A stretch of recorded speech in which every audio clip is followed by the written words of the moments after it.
ये प्रश्नावली 1.2 का पहला सवाल। इसमें क्या बोल रहा है कि संख्याओं के अभाज्य गुणनखंडों के गुणनफल के रूप में लिखिए। सबसे पहले हम ये देखेंगे कि अभाज्य संख्या क्या है, अभाज्य गुणनफल है क्या। तो अभाज्य संख्या क्या है? तो अभाज्य संख्या वे संख्याएं जो सिर्फ स्वयं से कटें या फिर एक से कटें, जैसे कि 1, 2, 3, 5, 7, 11 ऐसे अनंत तक जाती जाएंगी। तो इस पहला क्वेश्चन क्या है? 140। 140 को अभाज्य गुणनखंडों के गुणनफल के रूप में लिखना है। तो जब हमें ऐसा नहीं पता चलेगा तो हम इनका क्या कर लेंगे, भाग दे देंगे या एलसीएम ले लेंगे।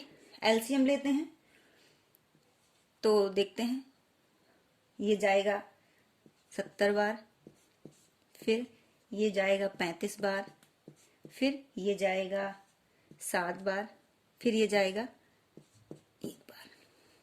तो इसके गुणनखंड क्या प्राप्त होते हैं? 2, 2, 5 और 7। हम देख रहे हैं कि सभी क्या हैं? अभाज्य हैं। अब तो ये क्या हो गए? अभाज्य गुणनखंडों का गुणनफल। यही इसका क्या है? आंसर। दूसरा क्वेश्चन क्या है? 156। तो 156 को भी तोड़ के देखते हैं। इसका एलसीएम ले लिए 156 का, तो 2 से किए तो 78 बार गया, फिर 2 से किए 39 बार गया, फिर 3 से किए 13 बार गया, फिर 13 से कटा। तो इसके गुणनखंड क्या हो गए? 2 गुणे 2 गुणे 3 गुणे 13। तीसरा सवाल क्या है? 38, 25। इसका भी गुणनखंड किया, भाग दिए तो 3 से कटा तो 12, 75 आया। फिर सॉरी, अभी 3 से ही कट जाएगा तो 425। अब 5 से कटेगा तो आया 85, फिर 5 से कटेगा तो आया 17, फिर 17 से कटेगा 1। तो इसके अभाज्य गुणनखंड क्या हो गए? 3 गुणे 3, 5 गुणे 5 गुणे 17। चौथा सवाल 500, 5005। इसको आपको स्वयं हल करना है। यह है प्रश्नावली का दूसरा सवाल। ये क्या बोल रहा है? युग्मों का एचसीएफ और एलसीएम ज्ञात कीजिए और जांच कीजिए कि दो संख्याओं का गुणनफल उन संख्याओं के एचसीएफ गुणे एलसीएम के बराबर होता है। तो स्टार्ट करते हैं। पहला क्वेश्चन क्या है? 26 और 91। तो सबसे पहले इनके अभाज्य गुणनखंड करते हैं। तो 26 का किया तो 2 बार 13 बार गया, फिर 13 से कटेगा। वहीं 91 का भी किया तो ये 7 से कटेगा, 13 बार जाएगा, फिर 13 से कटेगा 1 बार। 26 के गुणनखंड क्या हो गए? 2 गुणे 13 और 91 के हो गए 7 गुणे 13। तब इनका एचसीएफ क्या हो जाएगा? एचसीएफ क्या होता है? जो दोनों में है, जो दोनों को काटे। तो हम देख रहे हैं कि 13 26 को भी काट रहा है और 13 91 को भी काट रहा है। तो इसका एचसीएफ क्या हो जाएगा? 13। और एलसीएम क्या हो जाएगा? एलसीएम हो जाएगा इनके गुणनखंड गुणे इनके गुणनखंड। लेकिन जो दोनों को काट रहा है उसको सिर्फ एक बार लिखना है। तो एलसीएम क्या हो जाएगा? 2 गुणे 7 गुणे 13 हो गया 182। तो एचसीएफ निकला 13 और एलसीएम निकला 182। अब हमें उत्तर की जांच भी करनी है। मतलब दो संख्याओं का गुणनफल क्या उसके एचसीएफ और एलसीएम के गुणनफल के बराबर है या नहीं, तो देखते हैं। तो संख्या क्या हो गई? 26 गुणे 91 और इनके एलसीएम एचसीएफ क्या हो गए? 13 गुणे 182। गुणा किया तो इसका मान भी कितना आया? 2366 और इसका मान क्या आया? 2366। हम देख रहे हैं कि दोनों का गुणनफल बराबर है। तो ये तो अपन को सिद्ध करना था कि दो संख्याओं का गुणनफल एचसीएफ और एलसीएम के गुणनफल के बराबर है या नहीं। तो बराबर है। यही इसका हो गया आंसर। दूसरा सवाल क्या बोल रहा है, 510 है और 92, इसका भी करते हैं। तो इसका गुणनखंड किए तो इसको भी ऐसे भाग द्वारा करना है, तो मैं डायरेक्ट करती हूं। तो 510 के गुणनखंड क्या हो जाएंगे, 2 गुणे 3 गुणे 5 गुणे 17, और 92 का क्या हो जाएगा, 2 गुणे 2 गुणे 23। तब इसका HCF क्या हो जाएगा, इसका HCF हो जाएगा जो दोनों में कॉमन हो, तो दोनों में सिर्फ ये 2 ही कॉमन है, तो इसका HCF क्या हो गया 2, और LCM इन सभी का गुणनखंड, तो लिखा 2, ये 2 लिखा, 2 गुणे 3 गुणे 5 गुणे 17 गुणे 2 गुणे 23, तो इसका गुणनफल कितना आया, 23,460। अब जो सवाल बोल रहा है कि दोनों संख्याओं का गुणनफल उसके HCF और LCM के बराबर है कि नहीं, तो गुणा करके देखते हैं।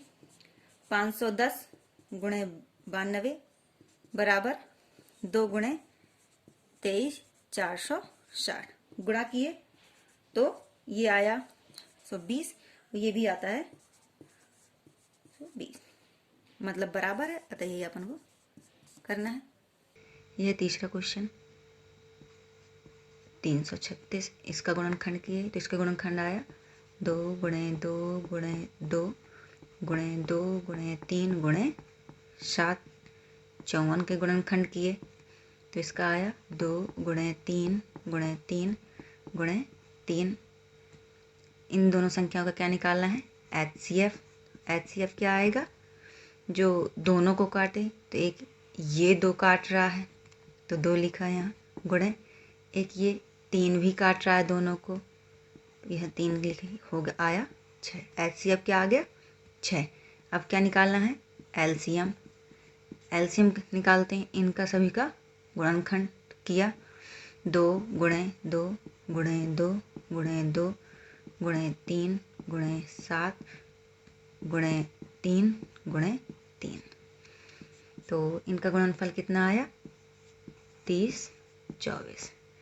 अब इसमें क्या बोल रहा है कि दोनों संख्याओं का गुणनफल क्या उसके LCM गुणे HCF के बराबर है या नहीं, तो देखते हैं। तो दोनों संख्याएं क्या हैं, 336 गुणे 54, और HCF क्या है 6, और LCM क्या है 30, 24।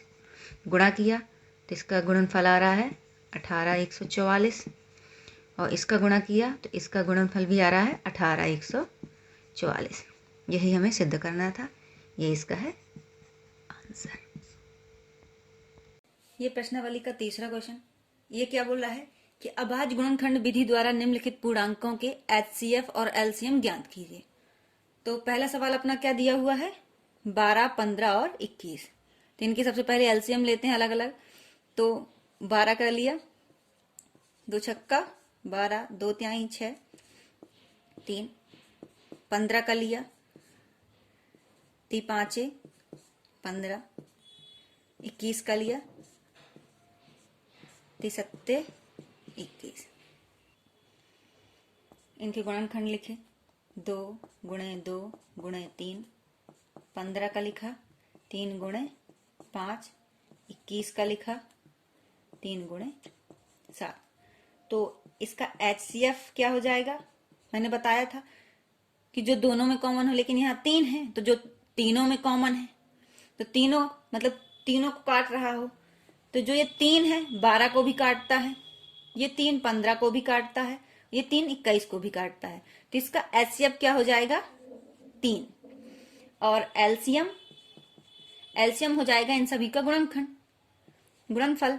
तो 2 गुणे 2 गुणे 3 गुणे 5 गुणे 7, गुणा किया तो गुणा करने पे आया 2 दूनी 4, 4 ती 12 गुणे 5 सत्ते 35। ये इसका क्या हो गया LCM। दूसरा क्वेश्चन है 17, 23 और 29। इसको आप स्वयं करो। तीसरा क्वेश्चन है इसका 8, 9 और 25। 8 के गुणनखंड क्या हो जाएंगे? 2 दूनी 4 दूनी 8। 9 के हो जाएंगे 3 त्रिकाई 9 और 25 पचम 25। इसका HCF जो तीनों को काटे, तो ऐसी कोई संख्या नहीं है जो तीनों को काटे। तो सभी में क्या होती है? एक ऐसी संख्या हो जाती है सभी को काटती है, तो इसका HCF क्या हो जाएगा? 1। और LCM क्या हो जाएगा? 2 गुणे 2 गुणे 2 गुणे 3 गुणे 3 गुणे 5 गुणे 5। 2 दूनी 4 दूनी 8, 3 त्रिकाई 9, पचम 25, 8 9 72, 25। तो इसका गुणनखंड क्या हो जाएगा? 18। ये प्रश्नावली का चौथा सवाल।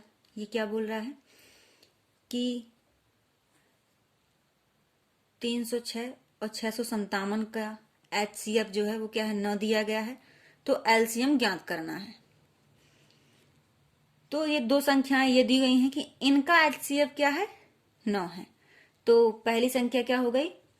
306 और दूसरी संख्या क्या हो गई? 657। इनका HCF दिया गया है 9, LCM दिया गया, क्या करना है? ज्ञात करना है।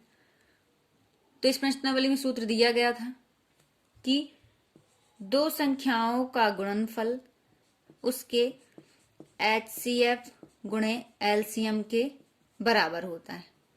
मान रख दिया, A का मान 306, B का मान 657, HCF का मान 9, LCM अपन को ज्ञात करना है।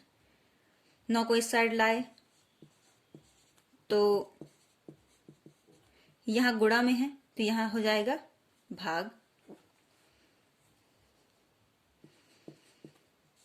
नीचे चला जाएगा, काटा 3 से काटा तो इसका मान आया 102, इसका मान आया 3। फिर 3 से भाग दिया तो इसका मान आ जाएगा 119। 219 गुणा किया 102 गुणे 219 बराबर LCM। तो इसका गुणनफल आ जाता है 22 22 23 23, 22 22 33 8। यही इसका क्या हो गया? LCM। यही अपन को ज्ञात करना था। पांचवा क्वेश्चन क्या बोल रहा है कि जांच कीजिए कि क्या किसी प्राकृतिक संख्या n के लिए संख्या 6 की घाते n अंक 0 पर समाप्त हो सकता है। कहने का मतलब क्या है कि n की घाते कुछ भी हो, प्राकृतिक संख्याएं मतलब 1 2 3 4 5 6 7 8 अनंत तक। तो 6 की घाते किसी भी संख्या मतलब चाहे मान लीजिए 2 है, तो 6 की घाते 2 पर क्या जो 6 का गुणनखंड आएगा वो 0 पे समाप्त होगा? गुणनफल जो है वो 0 पे समाप्त होगा कि या नहीं होगा? तो देखते हैं, सिद्ध करते देखते हैं। लिखते हैं 6 की घाते n के लिए 6 के गुणनखंड क्या होंगे? 2 गुणे 3 की घाते n। लेकिन हमें पता है कि 0 पर समाप्त होने के लिए, 0 पे समाप्त होने के लिए किसी संख्या में 5 का होना बहुत ही आवश्यक है, अति आवश्यक है। अगर उस संख्या में 5 है तो उसका गुणनफल 0 मतलब लास्ट अंक 0 होगा, तो वो 0 पे समाप्त होगी, नहीं तो वो 0 पे समाप्त नहीं होगी। तब 6 की घाते n का 0 पर समाप्त होने के लिए गुणनखंड क्या होना चाहिए?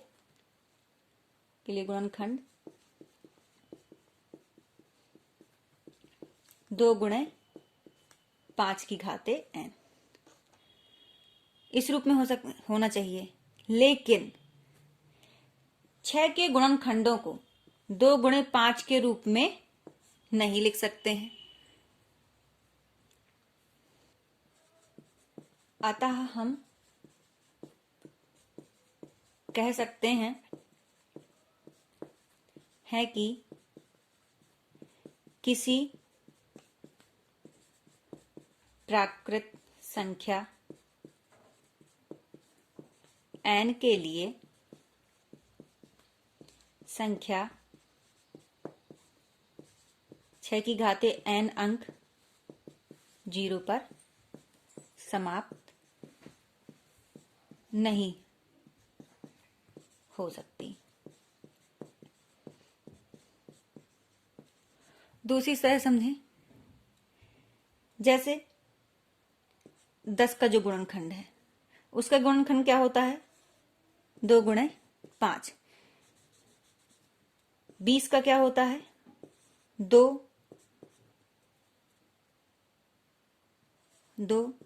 गुणे 5, इसमें भी 5 का होना जरूरी है। 30 में क्या होता है?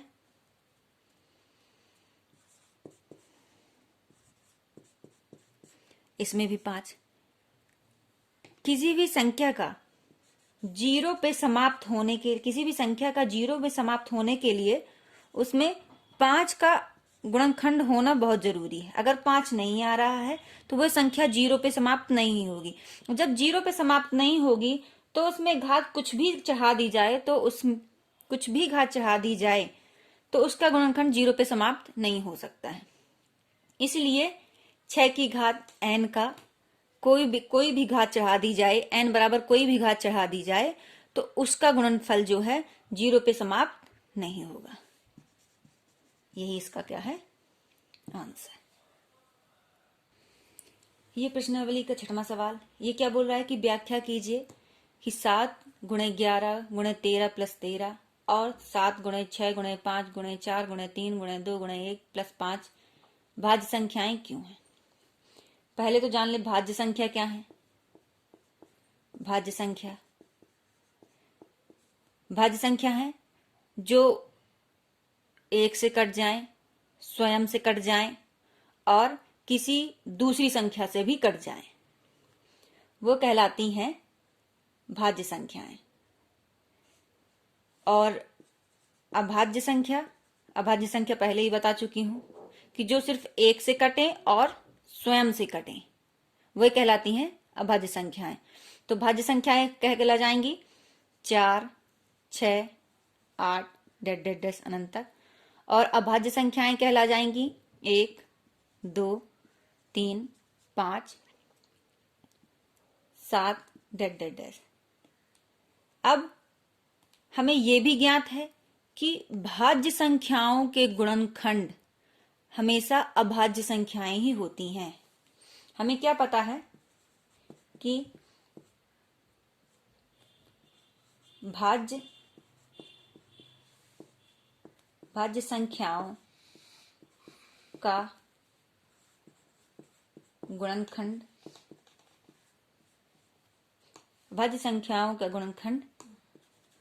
हमेशा अभाज्य संख्या होती है। जैसे यहां हो गया 20 के गुणनखंड क्या हो जाएंगे? 2 गुणे 2 गुणे 5। तो ये भाज्य संख्या है और ये क्या है? अभाज्य संख्या है। तो हमें पता है कि भाज्य संख्याओं का गुणनखंड जो होता है अभाज्य संख्या ही होता है। तो इसमें देखते हैं, अगर इनके गुणनखंड अभाज्य संख्याएं हैं तो ये भाज्य संख्या होंगी, नहीं तो नहीं होंगी। देखते हैं। तो पहली संख्या क्या है? 7 गुणे 11 गुणे 13 प्लस 13 कॉमन लिया तो यहां आया 7 गुणे 11 प्लस 1, तो यहां आया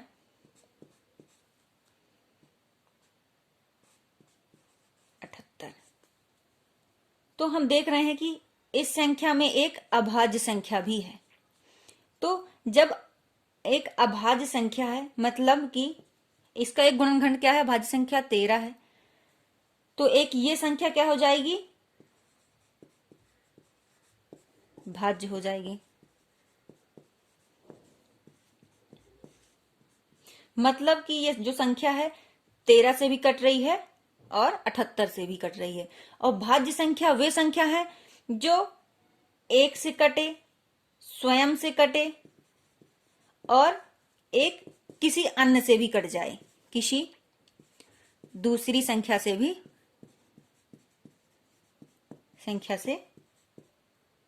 कट जाए। तो ये संख्या 13 से भी कट रही है, 78 से भी कट रही है और 1 से भी कट रही है, तो ये क्या होगी, भाज्य संख्या होगी। दूसरा क्या दिया गया है, 7 गुणे 6 गुणे 5 गुणे 4 गुणे 3 गुणे 2 गुणे 1 प्लस 5। 5 कॉमन ले लिया तो यहां आया 7 गुणे 6 गुणे 4 गुणे 3 गुणे 2 गुणे 1 प्लस 1। गुणा किया 6 42, 4 3 12, 2 1 2 प्लस 1, तो 5 गुणे हो गया ये।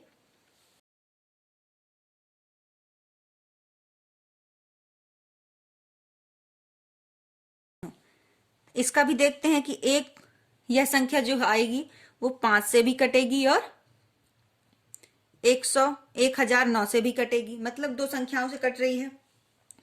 स्वयं से भी कटेगी प्लस 1 से भी कटेगी। अतः हम कह सकते हैं कि 7 गुणे 11 गुणे 13 प्लस 13 और 7 गुणे 6 गुणे 5 गुणे 4 गुणे 3 गुणे 2 प्लस 5 से जो संख्या बन रही है भाज्य संख्या बन रही है और वो भाज्य संख्याएं ही है। लास्ट क्वेश्चन क्या बोल रहा है, किसी खेल के मैदान के चारों ओर एक वृत्ताकार पथ है। इस मैदान का एक चक्कर लगाने में सोनिया को 18 मिनट लगते हैं, वहीं रवि को 12 मिनट लगते हैं। माना वे दोनों एक ही स्थान और एक ही समय पर चलना प्रारंभ करके एक ही दिशा में चलते हैं, तो वह कितने समय बाद पुनः प्रारंभिक स्थान पर मिलेंगे। तो कुछ नहीं करना है, सोनिया चलती है, सोनिया को टाइम लगता है 18 मिनट का। सोनिया 18 मिनट लगाती है एक चक्कर लगाने में, वहीं रवि 12 मिनट लगाता है। तो कुछ नहीं करना, इनका एलसीएम लिया तो 18 का गुणनखंड किए 2 गुणे 3 गुणे 3 12, 2 गुणे 3, तो एलसीएम क्या हो जाएगा इसका, इन दोनों को एक एक बार लिखेंगे 2, इसका एक 2 आ गया, इसका एक 3 आ गया, बचा क्या, ये 3 और ये 2, तो आया 2 तिहाई 6, 6 2 12 36 18, 18 दूनी